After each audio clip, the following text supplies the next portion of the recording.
Imagine writing one of the best-selling novels of all time in something like 9 days. That's exactly what Ray Bradbury did when he wrote Fahrenheit 451. He rented a typewriter in the basement of UCLA University Library and he just started typing. I think it cost him something like $9.50. The typewriter cost something like 10 cents an hour. How crazy is that?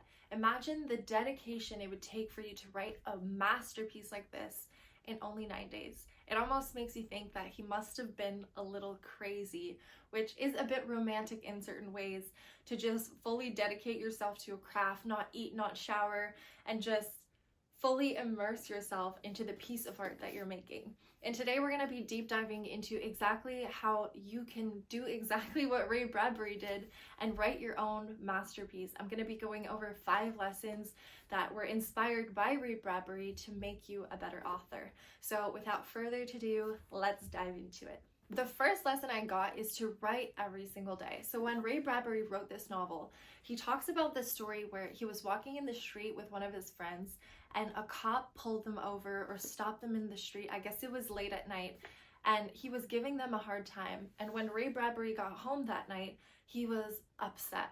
So he just started writing this story about this guy that was walking in the street, and then he just happened to come up with this idea that the guy would bump into this girl named Clarice, which is exactly what happens in this novel. Clarice is one of the main characters, and it's just crazy to think that he came up with this concept just by a moment that had happened to him. And that kind of hammers the point of writing every single day, because if you're not going to be able to capture those moments that are happening to you.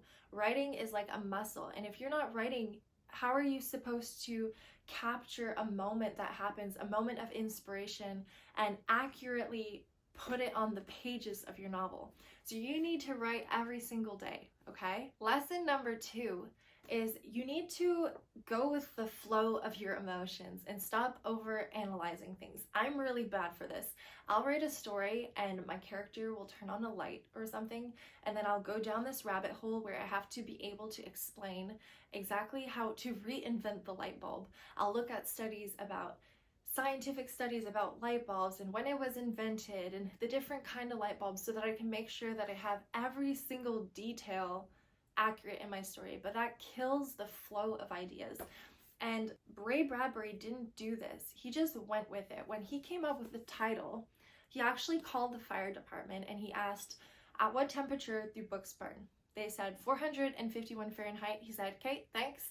And that's what he named the book. He didn't look into it again. He didn't make his own study and burn a page to see exactly what temperature it is. He just went with the flow as the ideas came to him. And I think that this is something that we can all learn to appreciate and to do in our own work. Another thing about this is by keeping things vague, people, the readers that are reading your story, are able to put themselves in the shoes of your main character. If you have a character that's really rigid and where we know every single detail of their life, we're not going to be able to relate to them in any way.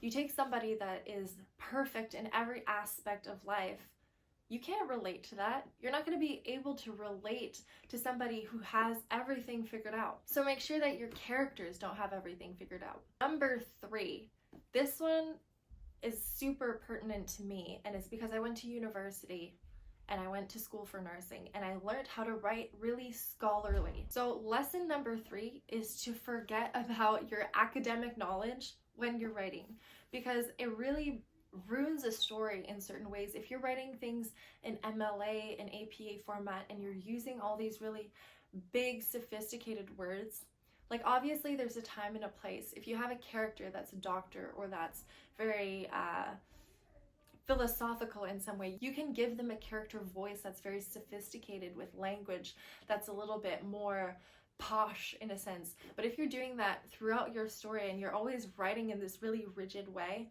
it's going to be hard for the reader to once again get into the story. Something that really helped me with this is to look at things like Germanic language versus Latin derived language. Look at words that are more sensory, like things that invoke your sense of touch, your sense of smell, what you hear, what you taste.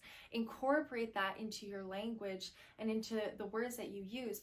because Ray Bradbury didn't go to university or anything. He just read the books in the library, and that's why he has such a unique voice to him, and it almost sounds nostalgic when you're reading him because he's not fixated on all these rules.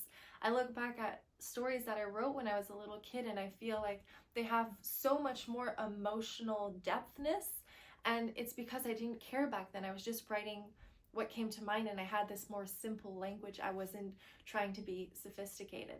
So you want to just lay off the academic writing just a little bit. Number 4 is you want to read everything in sight, and you want to steal from the best.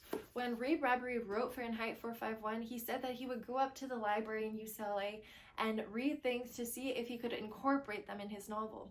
He put a poem, Dover Cove, in his novel, and he drew inspiration from all sorts of pieces of literature. And he would always preach to people to read a short story and a poem every night before bed, and do that for 1,000 days. And you're going to have so many ideas in your head, so many metaphors. You're going to be able to see stories in things. You need to have so many different perspectives so that you can really see it.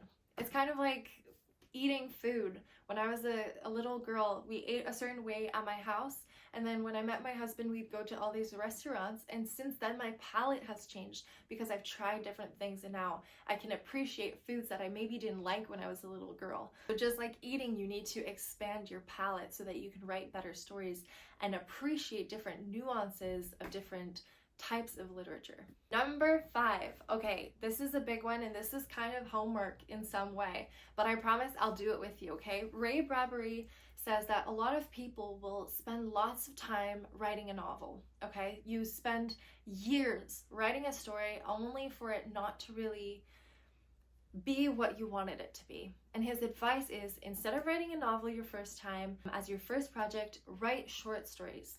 Every week, write a short story for a year. By the end of the year, you're going to have 52 short stories, and you're bound to have one that's good. They're not all going to be the best, but by doing that, you're going to be able to explore how to write a story. You're really going to know the beats that draw people in, the moments that need to happen, the elements of storytelling. So my homework is this week, I want you to write a short story. And if you're brave enough, you can post it in the comments below, and I will read it. And I'm going to post my own too, okay? I'm going to do it too. And that way we can compare our notes, and we can be on our way to becoming better writers and to build our own little community of future authors. Thank you so much for watching, and keep writing.